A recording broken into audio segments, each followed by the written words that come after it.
Hey guys, Desolate Magic here, and we are way past time to show off my cycling deck, and this is a, I'd assume, modified version of what other people are playing for the, official Tier 1 Goldfish certified, Tier 1 cycling, whatever nonsense. This has a higher win rate, I guarantee it. I got from Silver to Mythic in 4.5 days with this. It has a win rate of 80-90%, and when I got to Mythic, it has a win rate of about like 51 to 55%, I would say. So it's then provably among the top Tier 1 decks that the best players in the game are playing. So, I mean, if you're going to pick a Tier 1 that you can pay almost no attention to and just run while you're absolutely half asleep and like brain dead watching, YouTube or whatever, this is the one. Just cycle Zenith Flare, except it actually does require a very, very high level of knowledge of the meta as far as what you should go for. And I've had a lot of people play this deck and say it's not good, I can't win with it. It's you. I mean, I hate to say it, but it is.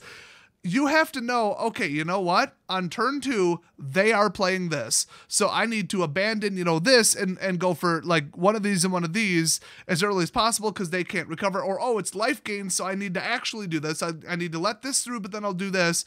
I need to do this so this gets bigger, and then I need to go for this and like ditch this card instead. So it's all these cascading things that you need to determine usually by like turn 3 or 4, sometimes turn 2. And if you choose the wrong path, you are going to go with the wrong method that does not beat the deck that you're hoping doesn't just run away with the game. So you got to watch the board states and all that stuff. So to just dive into it, I mean, you guys know what a cycling deck is. I mean, come on, it's like, hey, cycle, it gets bigger, just egregious card. Half the stuff in this deck should be banned. This is number 1. I mean, this is more powerful than a Tarmogoyf on average on turn 3. So there you go. Footfall Crater, I did reduce this. This actually was 64 cards. I'm like, okay, that's something you don't want to do with Zenith Flare. But the ratios were perfect. That's the problem. So I was like, well, what am I going to pull? I know I'm going to pull 2 lands, but what do I choose out of this? They're all equally like useful or useless depending upon, the circumstances. So Footfall was the least useful. I cast this as a natural spell once ever. Otherwise, it's just cycling 1, get rid of it. Real simple. Then we got, Drannith Healer, very low priority. You don't need 1 life. You don't need a 2/2. Usually you would just cycle it.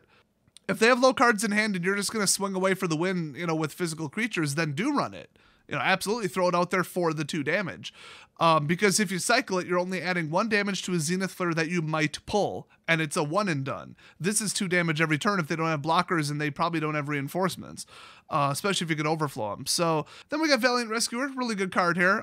You can generate a 1/1 token by cycling on your turn, and then put a stop on their upkeep, and then do it during their upkeep, because it's once per turn.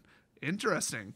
So yeah, you can just absolutely go wide and flood while you're going tall with this. And if you get both going, what are they going to do? I mean, what are they going to get through with? Not a Trampler, not a Death Toucher. So out of options at that point, aren't we? Now this is cycling too, so I almost wanted to pull it, but it's just so powerful. It's so defensive. So next up we got Drannith Stinger. I mean, it's a 2/2 for 2, which is not spectacular, but 1 damage unavoidable, unblockable, and you can give this lifelink permanently with Splendor Mare, spoiler alert. So yeah, just a good solid card. I mean, it's probably not going to win you games, but it is going to get you more in the range of a Zenith Flare if you're going for that, or it's going to offset their life gain, or cycle it. Like, if anything else, if they're running a different type of deck, then get rid of this. Then we got Go for Blood. Now this is huge. I'd say 50% of the time I cycle it, maybe higher, maybe a little bit higher. But then a lot of the time, maybe a third of the time, 25% of the time, I cast this to get rid of something. Like I'll have my Giant Fox take out a 6/6 Elder Gargaroth because I'm sick of them having it and gaining life off it. I've even taken out a Scoot Swarm on like turn 2 with this. Like literally turn 2. I've even taken out a Scoot Swarm on turn 3 with this. Just made my Flourishing Fox bigger turn 2, fought the Scoot Swarm, boom. That's why you don't drop it till you have 5 lands. So yeah, just solid card. Very important that you run 4. Then we got Splendor Mare. I wish I could run 3, but it's like, yeah, it's 2 to cycle and 3 to drop. Nothing wrong with a 3/3 lifelinker for 3. It's just if you're in trouble, it's probably not a flood of 2/2s. Just saying, you're probably going to still have to chump block with this and then just, okay, I gained some life, cool. But otherwise, yeah, the cycling 2 is huge. I like cycling 1. It's a lot better than cycling 2, just saying. But you give this thing lifelink, that's cool. Give this lifelink, it's the end of the game if they can't get rid of it. And give this thing lifelink, Holy crap. So this card should have been banned before they even printed it. So whenever you draw your second card each turn, as in your turn and their turn, so if you cycle 2 cards in their turn or 1 card in your turn, boom, there's your second card, 3 damage again, any target. Planeswalker, life total, creature. This is recurring removal. If you can get a lifelinker on it, good. You're probably thinking, yeah, but there's 3 of these. It's late game-ish. I mean, late for cycling, 3 mana. And there's only 2 of these that'll never meet up. Keep in mind you go through about half your deck on any given cycling game. So yeah, you're going to hit it.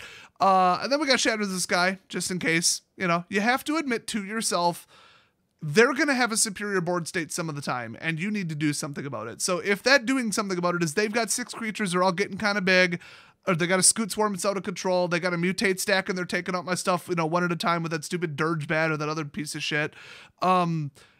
Shatter the Sky, put a couple of these in the graveyard, and just go for a Zenith Flare win before they can rebuild. Really simple. So that's why I put 4 of them in. I'd put 6 of them in if I could.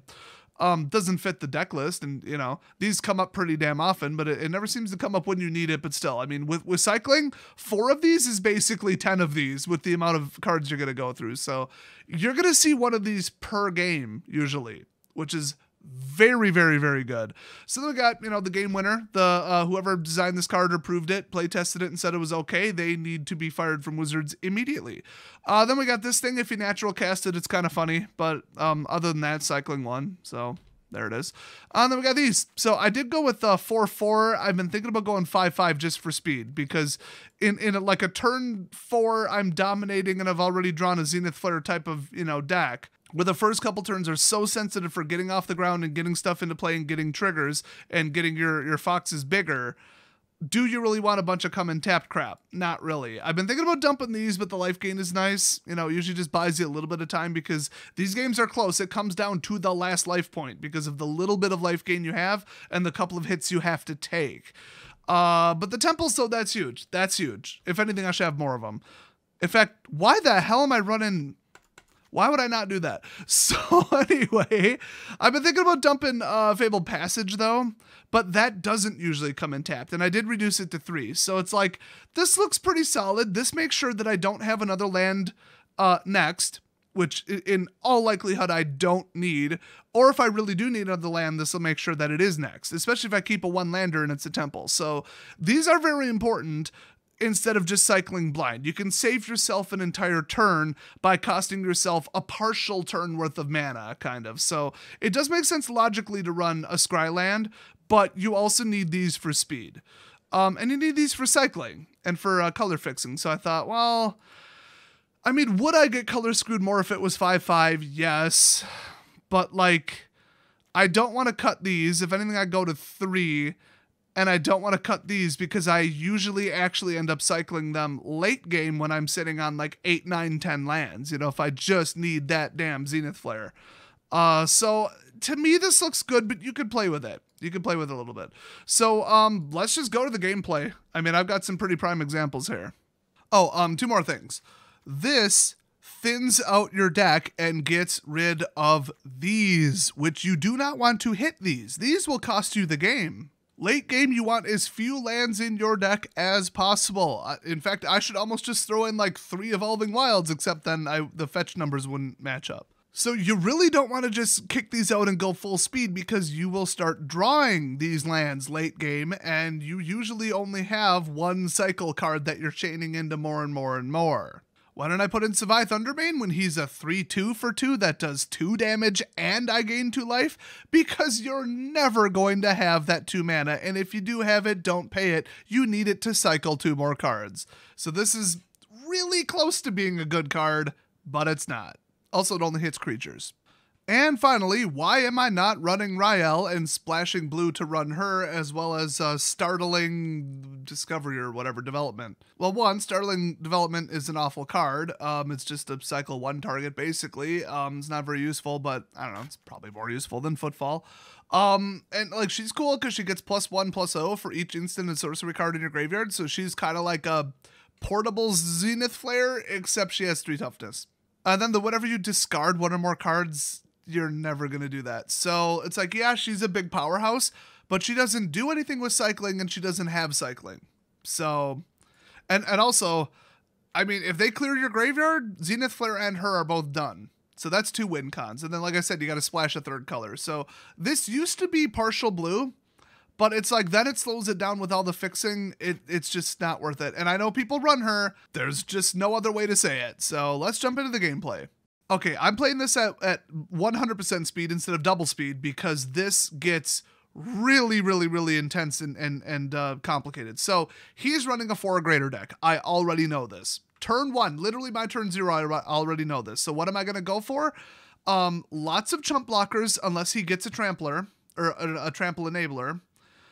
So there it is. That's my priority right there. It's not, oh, get out something else or go to a Zenith Flare, start packing the graveyard. No, go wide. Boom. I do believe that grants trample if I'm not mistaken. Now I don't care about that guy. Now it's all about, okay, we need to get a Zenith Flare. We need to give something lifelink, and I need to buy as much time as far as life as I can. So I play Irencrag because next turn I can start pinging him for 3, getting him low for the Zenith Flare, which is the only way I can win. I am absolutely not going to hit him with a creature. He's running, green fatties. Like, are you kidding me? There's one. So I need to ping him down while healing myself. So right now I'm probably just going to cycle Splendor Mare, see if I pull a better land. And if I do, if it's, okay, if that would have been a basic land, I would have been able to then ping him again on his turn because I could cycle Go for Blood twice on his turn and hit him for another 3. And then I'd be sitting at 25. I'd feel a lot better about that than just basically keep going, Zenith Flare, I win. Real simple. So you have to constantly adapt your strategy to what's going on. Now I'm in trouble. So you might think, okay, what am I going to do now? Either naturally cast Imposing and try to buy some time, or just go for the Zenith Flare. Or a board wipe, because remember, we got board wipes. Gonna come in handy. He's got 4 cards in hand. So I thought, okay, it's a 5/5. It's a Flourishing Fox. Let's see what we can do. Because I mean, look at the 1 cyclers and look at the amount of mana I had. And watch, he makes a little bit of a mistake here. I mean, it's debatable. I think he should have waited until my end step. But I probably would have faked him out until then, and I think he knew that. I really wanted that Go for Blood because that was my Flourishing Fox was going to get bigger than his creatures, and I was going to pick one of them off to buy time. Until I could get a board wipe or a Zenith Flare or both. So, well, I pulled a Zenith Flare, but 6 ain't gonna do it. So, ooh, 2 fatties. Can't block either of them without losing my Fox, and he's got 3 cards in hand. That's rough. And now he's got even more mana. There's my board wipe, so now we gotta play this smart. So, why am I still reading what that does? Probably because even now looking at it, I don't know what that does. That's probably why. So I'm thinning out the lands before I cycle a card, just for the little tiny, itty bitty little advantage that I get in not drawing a land, because I want to keep cycling him. So now I'm gambling pretty hard on this. If he blocks, I will not board wipe yet, because 5 damage is not that big of a threat for like 3 turns. Also, I mean, I could have, maybe pulled that and made him a 6/6, and I think he knew that. Well, I mean, also 4/3. I mean, okay. So there we go. Okay, now he's at 11. I feel a lot better. Now we're going to board wipe because the Zenith Flare is at 8. It's at 9 when my Fox dies. And there's my other Fox. I just need to cycle twice and I win. So how many times this game did I change what win con I'm going for? Giant fat creatures. Oh, overflow. Oh, buy time. Oh, go for Zenith Flare. Oh, now we're going to go for a board wipe. Well, now I'm going to swing instead of this. And now I do care about my creature. Well, now I don't care about my creature. Now I need it for fighting and for life gain. Oh, okay, that's not going to happen. Let's adapt. Let's adjust. So this deck is actually, you can play it brainlessly once you get good enough at it because it's a low attention deck, but it's a super high skill deck. So there he is. I mean, just classic game. I almost don't even need to show another one. All right, second game, probably the only example we need. Zenith Flare right there. Splendor Mare, that's nice. Drannith, cool. We got a fighter, that's cool, but nothing big enough to fight. This is white life gain. Very, very difficult to beat, because this is kind of like a red burn deck in that every point counts because Zenith Flare only gets so big. Angels are hard to stop. I don't have a single flyer. A second Zenith Flare is nothing. So against another deck, I would have said, oh, 2 Zenith Flares. I'm just going to cycle everything and try not to lose, basically. Maybe if I got the guy who drops in tokens, I'd go wide. So there he is. So I went with the Drannith just to stop him from gaining as much life, I guess. I mean, not really stop him, but offset it. Now I have lifelink. That's kind of funny. So I can soak up quite a bit of combat. I mean, that guy will probably heal me for 10 during the game, in an average game. That's rough. Archon. Ouch. I assure you, I do actually win this game. I named it goodwin.mp4. So I think I was going to throw in one where I lost because it was actually like really educational. Wait, why did I do that? That was a drastic misplay. I guess, why did I think his elf wouldn't block? Oh, maybe I bluffed him so hard. Was there a reason for that? Can that elf not block? I don't know. I just think that was a misplay. I don't know. This board state, normally somebody would just forfeit.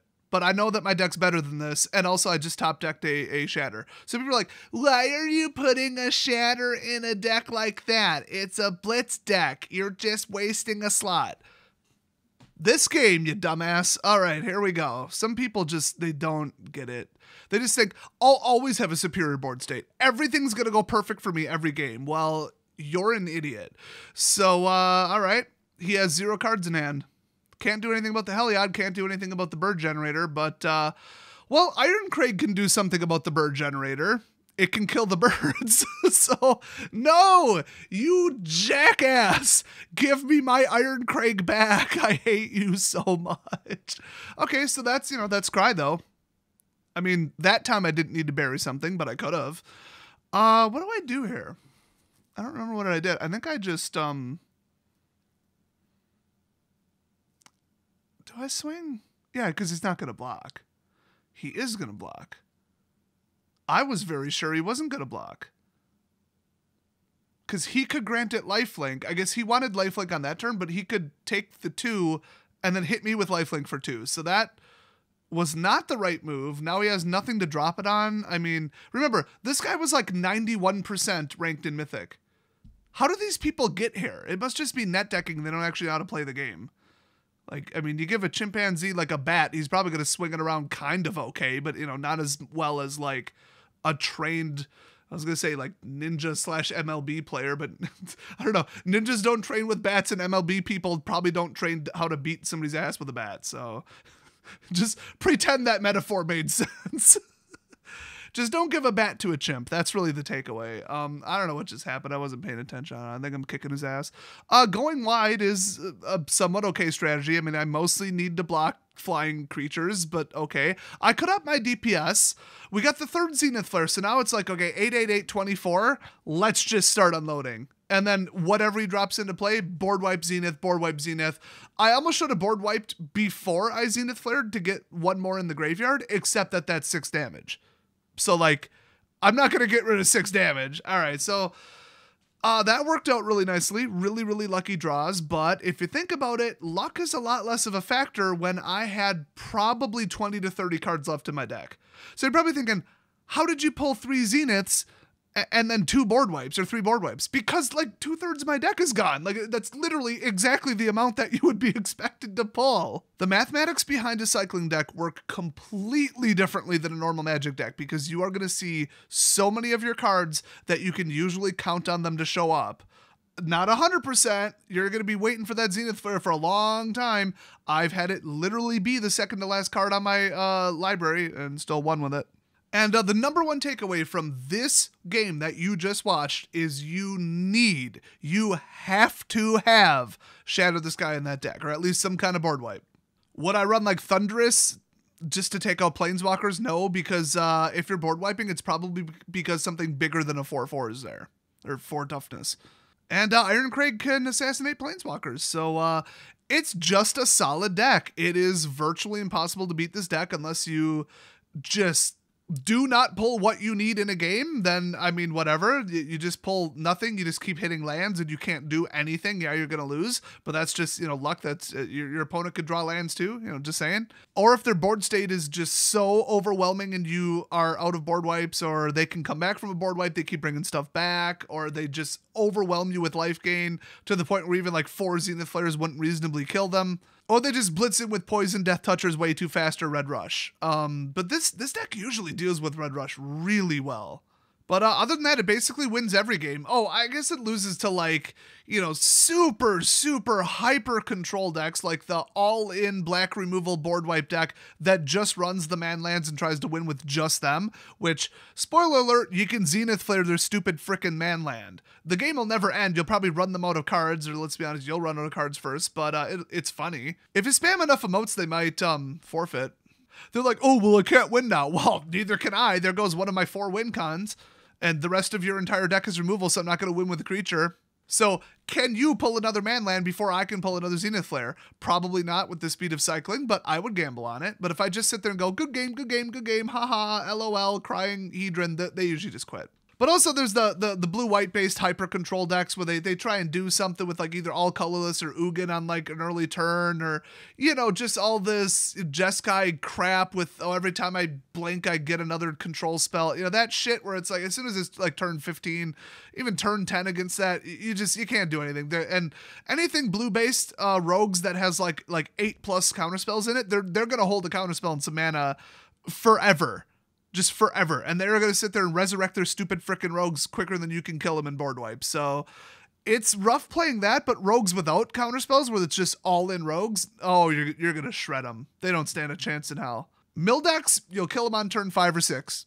They're literally helping you win. It's amazing. That said, mill decks tend to run a hell of a lot of counterspells. So you almost have to like bait them with a board wipe to kill their crabs, and then see if they drop the counterspell and drop the 3 mana, and then boom, Zenith Flare to the face. Or, you know, get 8 mana, stack 2 Zenith Flares. I mean, you got to go for the long game on that one. But those are the only archetypes that have any chance of beating this deck.